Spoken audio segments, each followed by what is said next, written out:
जी अभी आपने ये जो है ये एक ट्रैक जो कंप्लीट हुआ था, ये 20 तारीख तक कंप्लीट हुआ था कि जिसमें 1882 जो है ये कैश में आया, 18 रुपए डिस्काउंट में और 1900 रुपया अकाउंट रिसीवेबल में आया था।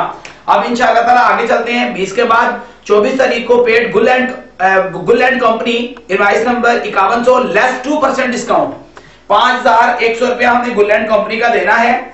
2% डिस्काउंट है 5100 ज़रब 2 तकसीम 100 ये बनेगा 102 रुपए। 102 रुपए आप इनका डिस्काउंट में लिखेंगे कैश पेमेंट जगह में। ये गुल एंड कंपनी देखें आप, ये डेट है हमारी गुल एंड कंपनी वाली जी, प्लीज वो जरा मार्कर पीछे से फेंक दीजिएगा।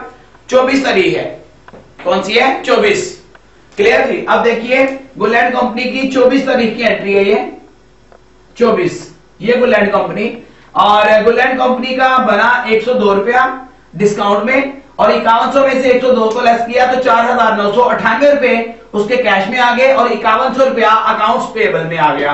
तो इस तरह से 24 तारीख की एंट्री कंप्लीट हुई गुल एंड कंपनी की। 24 के बाद 26 तारीख की एंट्री है paid sales commission 2528 sales commission अदा किया है। तो आप देखिए जरा 26 तारीख को ये कमीशन लिखा, कमीशन लिख के 2528 कैश में आ गया और 2528 सन्ड्री अकाउंट में आ गया। इसी तरह से 26 के बाद 27 को है परचेज गवर्नमेंट सिक्योरिटीज, फिर पैसे दिए हैं 6400 रुपया गवर्नमेंट सिक्योरिटीज की वजह से।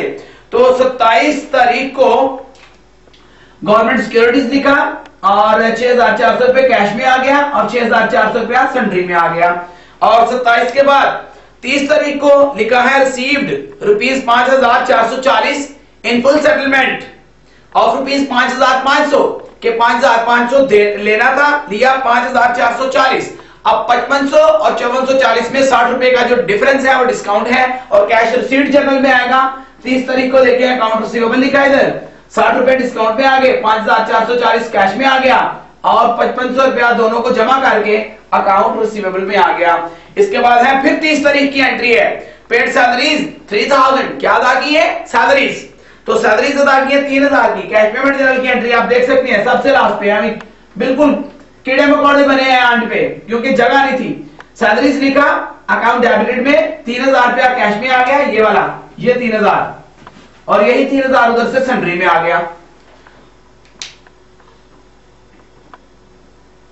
3000 रुपया कैश में आ गया और 3000 रुपया किसमें आ गया सन्ड्री में। ये जरा प्लीज जरा फोकस कीजिएगा थोड़ा सा, सर चार्ट नहीं हो रहा। 3000 कैश में और 3000 सन्ड्री में आ गया। इस तरह से ये देखें सैलरीज का लास्ट ही है बस, 3000 कैश में और 3000 रुपया सन्ड्री में आ गया। बात खत्म हो गई जी। तो इसके साथ ही ये जो दोनों चैनल थे ये अपने अख्ताम को जा पहुंचे। अब आप देखें ये नीचे हमने सबसे पहले डिस्काउंट का टोटल किया वो 78 आ गया और कैश का टोटल किया वो 49,069 आ गया। फिर इसी तरह से सेल्स का भी टोटल कर लीजिएगा, इसी तरह से अकाउंट रिसीवेबल का भी टोटल कीजिएगा और सन्ड्री अकाउंट का भी टोटल कर लीजिएगा। इसी तरह से कैश पेमेंट जनरल में भी सारे कॉलम्स के आपने टोटल करने हैं और सारे कॉलम्स के टोटल आपके बराबर, यानी कि कैश और डिस्काउंट और परचेजेस अकाउंट पेबल और सन्ड्री अकाउंट, इन तीनों के टोटल मिला के और ये दोनों टोटल मिला के इक्वल होने चाहिए। और आपका जो जवाब है कैश रिसीट जनरल का बुक पर दुरुस्त कर लीजिए। वो कैश रिसीट जनरल का जवाब है 49,069, जबकि कैश पेमेंट जनरल का जो जवाब है वो बिल्कुल ठीक आया है 49,311। कैश का टोटल करेंगे तो जवाब का पता चल जाएगा।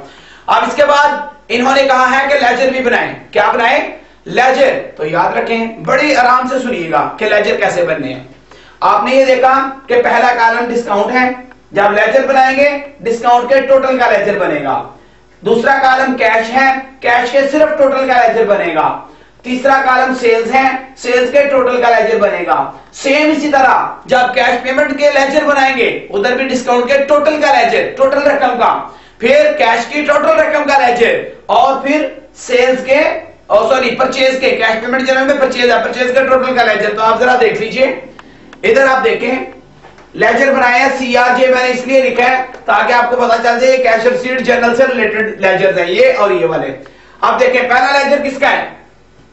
डिस्काउंट का। अब देखें 30 तारीख को डिस्काउंट जो है चूंकि टोटल का बना रहे हैं ना, इनमें तीनों में टोटल का लेजर बना है। इनकी टोटल रकम का डिस्काउंट का टोटल 78 है और डिस्काउंट डेबिट हुआ है किस वजह से? कैश रिसीट जर्नल की वजह से, CRJ।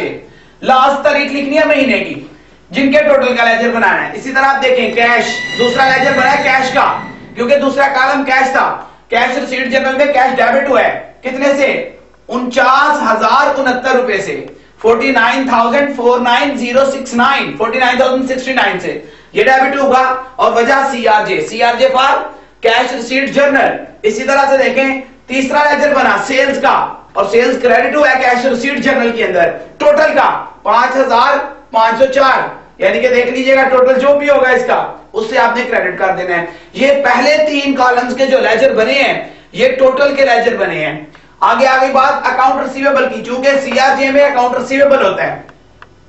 अकाउंट रिसीवेबल लेजर में 2 अकाउंट रिसीवेबल आए हैं, एक आया 20 को, एक आया 30 को, दोनों के अलग अलग लेजर बने हैं कि अकाउंट रिसीवेबल क्रेडिट हुआ है कैश की वजह से 1882 से और डिस्काउंट की वजह से 18 रुपए से। इसी तरह से दूसरा अकाउंट रिसीवेबल आ गया, पहला और दूसरा अकाउंट रिसीवेबल 30 को आया जिससे पैसे लिए, कैश की वजह से क्रेडिट हुआ है 5,440 से, और 30 को ही डिस्काउंट की वजह से क्रेडिट हुआ है कितने से,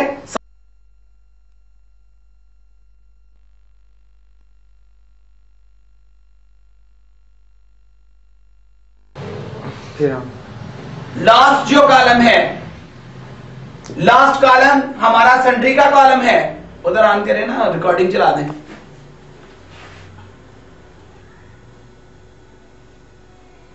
रिकॉर्डिंग चल रही है, नहीं, बंद कर दें।